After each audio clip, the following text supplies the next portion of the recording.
Animal facts we should have left in 2024 by Casual Geographic. These saltwater crocodiles in Indonesia have apparently learned how to pretend to be drowning to lure humans in who they view as prey.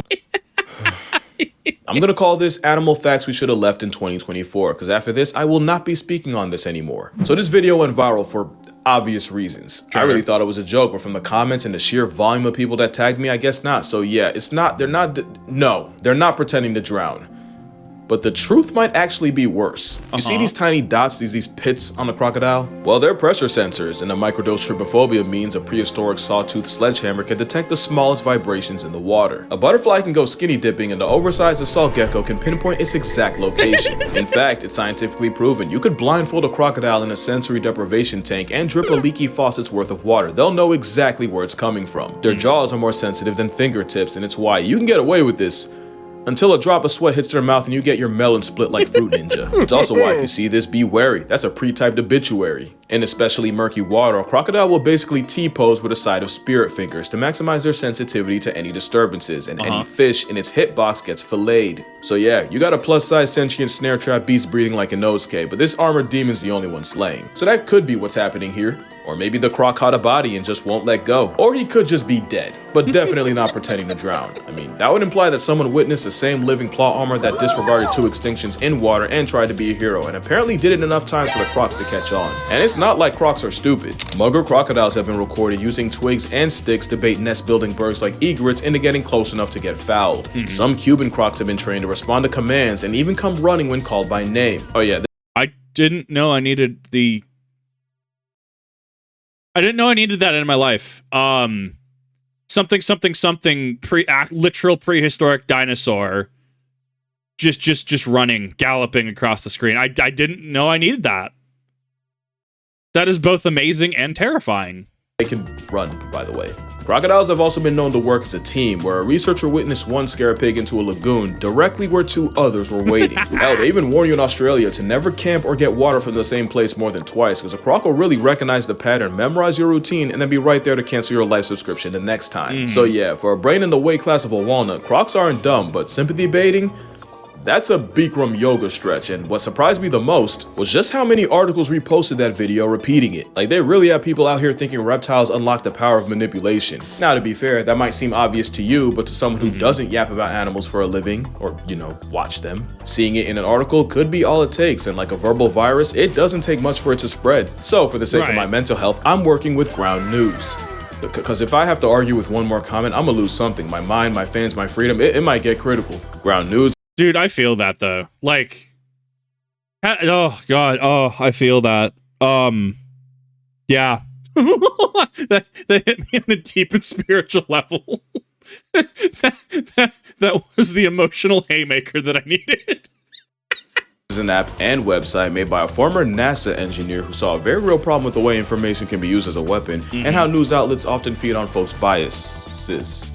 Biases, yeah. And the thing is, if you think you can't be swayed by bias, then you're exactly the type of person to fall for it. Ground News counters that by gathering all the world's news in one place so you can compare coverage. No tunnel vision here. You get to see the entire picture and actually be informed. Like with the crocodile story. Here you can see it was covered by a modest 13 sources, and in terms of bias towards one side, there isn't really a whole lot to go off of. But here you can see none of the sources were marked as highly factual. In fact, the majority were quite the opposite. So you see, it's a quick way to know what's what without having a know-it-all in a backwards baseball cap tell it to you. Another recent major event were the LA wildfires, and with Ground News, you can see it was reported by 214 sources, and in terms of bias, it broke pretty much even down the middle. But with bias comparison, you can see that left-leaning literature focused on it being possibly the most costly natural disaster in US history, and right headlines, they focus more on the long-term ramifications for people and businesses and what it could mean for different sides of the socioeconomic spectrum. And with the blind spot feature, you can see news that one side may not have reported at all. As a member of the Chronically Online, it's a pretty cool tool for me to have, and if you're watching this,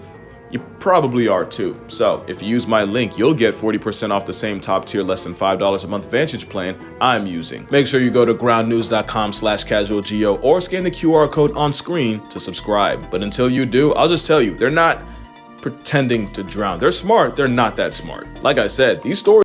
So actually, that was an interesting end to that. It flowed seamlessly back into the video. I was expecting a hard cutoff, But I instead of a negative, I'm going to give that a positive because it seamlessly transitioned. It was a good transition into the ad read. We had a lot of stuff that made sense, a lot of visuals that made sense. Visuals, they were appropriate. Discussing pretty serious topics in a very professional manner, right? Etiquette there. Professionalism. I also like the use of the QR code, which once again I really like. I would say because of what QR codes are, unless it's an established channel with some sort of rapport, like if it's 2 subscribers, probably don't use the QR code. You should be able to see the link that the QR code would lead you to once you open up your phone. Just basic cybersecurity stuff, right? But I like that. I think I would give it a 9 out of 10. I think I would actually bump it up to a 10 out of 10. Transition was seamless, both in and out. Audio was consistent. Material made sense, even if you could argue, well, news, sure, maybe it's like a degree removed, but the fact that it was able to relate to this, to relate to what we discussed in the first section, I would give this a 10 out of 10. I thought this was a great ad read. Only get airtime when people think a wild predator has the same thought process as a person. That's exactly how you get this. To this day, I don't know where this came from. We're talking about otters. They're not exactly the emblem of empathy. Male sea otters will literally kidnap a pup while their mom's out hunting and hold it hostage until she gives up the groceries. Otters don't mercy farm. If nature's taught us anything, it's that a family ferret's more likely to throw its child into the abyss than ever try something like this. I mean, just imagine a sea otter trying to emotionally guilt trip a giant apex dolphin. That's another thing. Everyone calls them killer whales, but orcas are bully dolphins on steroids, whose original handle was whale killer. Yeah, you probably heard me say this many times. Well, I was wrong, technically. Let me explain. But it will get complicated, so I'm gonna need you to lock in. After this ad, of course. So cetaceans are basically mammals that stole the fish's entire flow, not from fusing or merging, but from the evolution that's converging. There's 2 types of cetaceans: baleen whales, the toothbrush bristles for teeth type, and toothed whales, for obvious reasons. Okay, now here's where it gets complicated. The toothed whale family reunion is massive. You got everything from your flipper paralysis demon, the false killer whale, to the virtually extinct vaquita. There's 10 families of toothed whales, and within these 10, there's a superfamily with 6 of them called Delphinoidea. Superfamily Delphinoidea is where you have your oceanic dolphins, porpoises, along with narwhals and belugas, because they're related for some reason. Porpoises can't be real. I love seeing when the meme goes around with the porpoise just flat staring at the screen. Like, I know they're real. That's I'm not actually seriously denying that. But from an actual from an actual shitpost perspective, dude, porpoises can't be real. And blank staring this is kind of it. Blank staring porpoise face is some of the funniest content I've ever seen. I'm actually broken. The Narluga. Also, notice I said oceanic dolphins. The dolphins that live in rivers are in a completely different party. But anyway, superfamily Delphinoidea is where you find the dolphins that, let's be real, are the ones you think of when you hear the word dolphin. And the biggest type of ocean dolphin is the one that can slapbox a seal into orbit. So to recap, any mammal that looks like this is a cetacean. Every cetacean with teeth is a toothed whale. A dolphin in the ocean is a toothed whale in the Delphinoidea family. And the biggest member of Delphinoidea is an orca. Okay. So long story short, killer whales are dolphins. Every dolphin is a toothed whale, but not every toothed whale is a dolphin. But every toothed whale is a cetacean. It's kind of like how this is kind of certified what? Every square is a rectangle, but not every rectangle is a square status. Tortoise is a turtle, but not every turtle is a tortoise. So to answer, are orcas whales or dolphins? Yes, they are.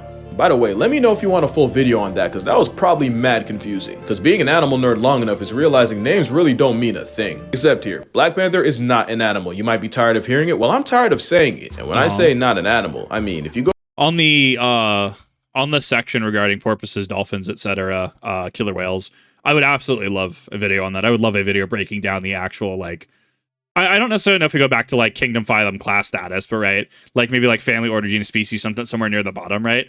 Breaking up that divergence. I think that'd be actually a really cool video. Go to a zoo and try to find the exhibit that says Black Panther. You won't find it, because it's not even a name more than a description. It's a panther that's black. And remember, panther is just any cat in the Panthera genus. So any lion, tiger, jaguar, leopard, or snow leopard in black could be a black panther. But because the mutation that causes it is dominant in jaguars but recessive in leopards, most black panthers are just jaguars with 10% tint. But Black Panther itself isn't an actual animal. That'd be like if we called every black wolf, fox, or coyote a black canine, but then acted like black canine was its own thing. It's not real. And you know what else? Alpha wolves are not real, I swear to God. Actually, they are. They are real, but only when you put a bunch of wolves that don't know each other in a zoo and they have to figure out stuff on their own. Yeah. Isn't that very specifically a? Because as far as I'm aware, I think the actual like scientists who did it had their paper not necessarily redacted. I think they actually like, what's the word? They definitely acknowledged that this was a very unique interaction. Like, yeah, this is a very in captivity interaction where you have that whole alpha male thing kind of pop up, which is really, really funny when you start going down like the whole like the YouTube rabbit hole, alpha male, like the whole thing. And it's just, there's a certain amount of irony where it's just like, okay, so you mean the thing that is it's really only seen in captivity? the thing that the dude that like actually did the study of the paper was like, yeah, no, this is a subjective interaction. Oh god, I love it. That's actually what happened. In the 1930s, Rudolf Schenkel studied wolves in a zoo, and after watching more fights in face in a telenovela, he just figured that wolves determine group politics by tearing each other apart. Biologist David Mech built off his work and came up with the term alpha wolf. What they didn't realize was that the wolves were fighting over resources, not rank, and by putting a bunch of randoms in one place, they basically created real house wolves of Switzerland. In real life, a wolf pack is usually just two parents and a bunch of their kids. What folks kept calling the alpha wolf whole time was just their father. Now, because I've done this before, I know someone's gonna comment, well, if they're the lead wolf, they're still the alpha. The problem is, the whole alpha thing implies that the lead wolves got there by beating the others like a Cherokee drum. Really, it's just seniority. Also, another thing I never thought about until right now is once the kids get to about 1 or 2 years old, they dip and try to form their own pack. In a zoo, you often get the same adult wolves around each other constantly. Right. And like any reality show, eventually that leads to tension that wouldn't be there in a normal pack. So normally, you wouldn't see any alpha wolves in the wild, and the same guy that came up with that would spend the rest of his career trying to take it back. And just Yeah, no, and that's the thing. Like, if you come to a conclusion like that, right, and it ends up being false, right, the fact that, like, there's that accountability, that cognizance of, like, whoa, I put this out into the world, I'm kind of responsible for this. Like, there's a lot of integrity and a lot of, like, accountability and responsibility for that, right? Like, it's the concept of, like, sure, have a bad take, have a questionable take even, right?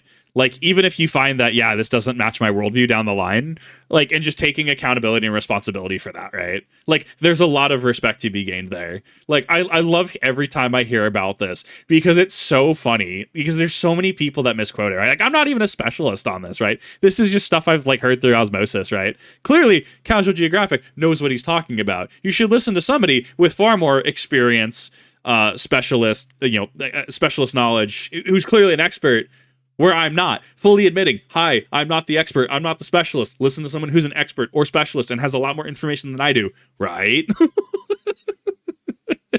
It's, oh man, I hate seeing it. I hate how many times like this entire thing gets misquoted. It's super depressing. As a final middle finger to anyone that still wants to argue, when the term alpha male was first used academically in 1921, it was by zoologist Thorleif Sheldrup Ebbe, and he was referring to, I'm not even kidding. Yep. He was talking about the hierarchy where lower status poultry will get pecked on by higher ranks. That's literally where pecking order came from. So the next time a man tries you with that alpha male just know he's taking cues from a temperamental chicken nugget. Dude, I can't remember where the specific breed is. I can't remember. I think they're Brahmin chickens. I don't remember what this breed is called. This breed of chicken fascinates me. Like, this is actually a thing. This is not, as far as I'm aware, doctored footage. Like, this thing actually exists. This thing fascinates me. Also, chickens are confirmed psychopaths. If one chicken starts bleeding, the whole flock will jump in and peck it to death. I think the worst thing is that people took the alpha dog thing and got convinced that's how you make your actual dog respect you. Cesar Millan has done an absolute masterclass of misinformation on the dog community. You really got folks thinking you gotta flex on an 80-pound pit bull to keep him in line. Imagine trying to play alpha with Cujo on creatine. We've gotten a lot wrong about dogs, and probably the worst thing, that a tail wagging means happy. That fact alone has probably gotten more people bit than anything. Basically, a tail wag means excitement. Excitement can mean seeing their person come home, or it can mean fear, anxiety, or the last warning before they put a canine-sized hole in your hand. And the faster the tail, the more excited Fido is. The question is, what kind? Well, science says a tail favoring the right means the vibes are good, but a tail leaning left could mean stress, so best to be left. alone that is a lot more complicated than I just made it sound, but long story short, a tail wag is like a smile. A smile can mean someone's happy to see you, or might even think you're cute, or that waitress is just doing her job and doesn't want to get hit on at work. Long story short, if you expect your dog to learn how to parlay people, then the least you can do is talk tail. Oh, another dog thing that's been bothering me for years is that Chihuahuas are the spawn of Shaitan. Now, I get the little dog thing. I've been I love this video. He's just so chill about it. victimized by many an ankle biter. But with dogs, there's usually a why. You just gotta look deep enough. Huskies are known for being donkey stubborn toddlers on 4. Come inside. He doesn't want to come But inside. Huskies were also bred as sled dogs, and not only would they have to be independent and make decisions in a dangerous work environment, sometimes they'd have to be willing to go against orders if those orders went against their better judgment. It's actually called intelligent disobedience, and for football fans, it's basically an audible. It's pretty important, because, you know, if Russell Wilson had it, maybe he would have ran the ball. The Eagles are basically walking instruments, but they were bred to hunt rabbits in thick brush, and that same bang keeping you up at 2 a.m. is how they communicate with hunters. So why are Chihuahuas like that? You know, I don't even think it's a Chihuahua thing more than a little dog thing, but I have my theories. A lot of times, Chihuahuas don't get socialized with other dogs early on, so the first time they see a big dog, which like any dog to them is a big dog, it probably scares the daylights out of them. Also, I think a bigger thing is owners be letting a lot of bad habits slide just because they're travel size. So eventually it escalates. Let it be a Doberman and suddenly they'll know discipline. Actually, that's my biggest thing. A lot of owners won't correct bad behavior when it comes from a Chihuahuano. In fact, I've seen a lot of y'all encourage it. I've always said if a Rottweiler acted like a Chihuahua for a day, he'd be dead by dinner. Also, often what looks like aggression might just be fear. And if your dog tells you he's afraid and you don't listen because you think it's cute, but that's how you end up with a dog version of David. Size might be part of it too, but I haven't thought about that book in 20 years. Oh my god. Yeah. Oh, ooh. Need some ibuprofen on that one. probably has less to do with it than people think. Long story short, if I see a kid wilding in Walmart, I'm gonna look at the parents. And likewise, I'm gonna blame the dog owner before I blame the dog. Yeah. No clever transition, but another thing I've heard is that male lions don't hunt, or better yet, that male lions are lazy. And I can tell you exactly where it came from. So before we get into the lion bit, no, that's 100% a thing. We're like having to deal with. I've talked in a number of reaction videos where like this neighbor's dog just does not shut up, right? Has not shut up for a year going into 2 year. I think I don't remember how long it's been. The day's kind of blur at this point. But I guess his owners are moving. I guess they're moving, so like I hear it less. But like dog, as it turns out, dogs will just do dog things, right? Am I necessarily angry at the dog itself? No, not necessarily, right? Like, dogs will do dog things, right? Dogs will get into trash. Dogs will bark. Dogs will have behavior that reasonably should be corrected. You do have to look on the owner at that point, right? If you have something like a husky or you have a very active breed of dog and you aren't walking the dog is going to do dog things, right? The dog is going to have a lot of pent up energy. Dog is not going to be able to do things. Like, that's on you as the owner, to which then the counter argument becomes things like, well, I have a full-time job. You know, I'm working a job and a half. I'm not really home a lot. I work from home. I can't really do it. It's like, okay, like, I don't know. It becomes a very binary and I think unfair thought process at that point, because then judgments get passed based on like information or lack thereof of information, right? Like, there's valid reasons why people can't do certain things, and I'm sure they would spend more time with their dogs if they physically could, right? As it turns out, you kind of need money to eat, to give food, water, shelter to you and your dog, right? But yeah, absolutely. Like, there is a discussion here to be had of dogs are going to do dog things. Dog owners doing or not doing certain things, okaying certain behaviors, not correcting behaviors, right? Like, there is a certain thing to be said about owners. So when I talk about something like neighbor's dog refusing to shut up and just being, whatever, right? Sure, that is with the understanding that this dog, from as far as I'm aware, open knowledge, used to be an aggressive dog. This person took it in. And like, yeah, dog is going to do dog things, but clearly the owner is incapable of correcting certain behavior because it is a repeat thing over the course of about a year, right? So very, very, very divisive subject to really talk about. Is it necessarily always the owner? No, it could just be the dog. The dog could just absolutely just be unruly. There's a give and take there. There is a balance, and then that's why more information is required to really truly pass judgment on something. See, lionesses use the power of friendship to run down prey in open areas. It's pretty hard to miss. Lions are bigger, bulkier, and with a whole afro equipped, they had to switch up the playbook. So instead, male lions ambush prey by camping out in dense brush. Research shows that male lions pack up prey as frequently as females. It's just that in the olden days, you'd probably never see it. Also, before male lions even get a pride, they're in their nomad arc. Oh, they'd be lying on the ground permanently if they didn't hunt. Now, to be fair, male lions do stop hunting as much when they're in a pride, but not completely. They'll often get involved to bring down bigger, riskier prey like buffalo that lionesses might struggle with. Basically, the lionesses run them down and the main mercenary delivers the final blow. Now, they do only get involved about 10% of the time, but it's not because they're lazy. They just have a different job description. Male lions patrol the pride lands, mark their territory, and as you know, they gotta run the ones with any outsider trying to take his place. What you might not realize is, as good at hunting lionesses are, in some studies they got up to half their kills stolen by hyenas, or even other males. Having a nearly 500-pound equalizer on their side helps them keep what they catch. It's not lazy, it's just that lions and lionesses help cover each other's weaknesses perfectly, and clearly it works. They're the most notorious and feared pack predators in Africa. Or maybe second, because there's one predator that animals fear even more than Mufasa and friends, and you'll never get it. It's us. It's us. You might remember that an experiment showed that almost every animal from giraffes to antelope to even leopards and hyenas were unanimously more afraid of the sound of humans than the cadence of a giant carnivorous cat, which is how Yeah, I mean, can you necessarily blame them, though? I wonder how much of that is nature versus nurture, though. I wonder if that is actual natural factors, such as, like, I'm going to make a comparison that's probably not the comparison I want to be making, but, like, Uncanny Valley, right? How there's certain things that we just look at and that just kind of disturb us. Like, it's human-like enough, but it's off just enough that it really kind of unnerves us. I wonder if it's something like that that's more on the nature side of things.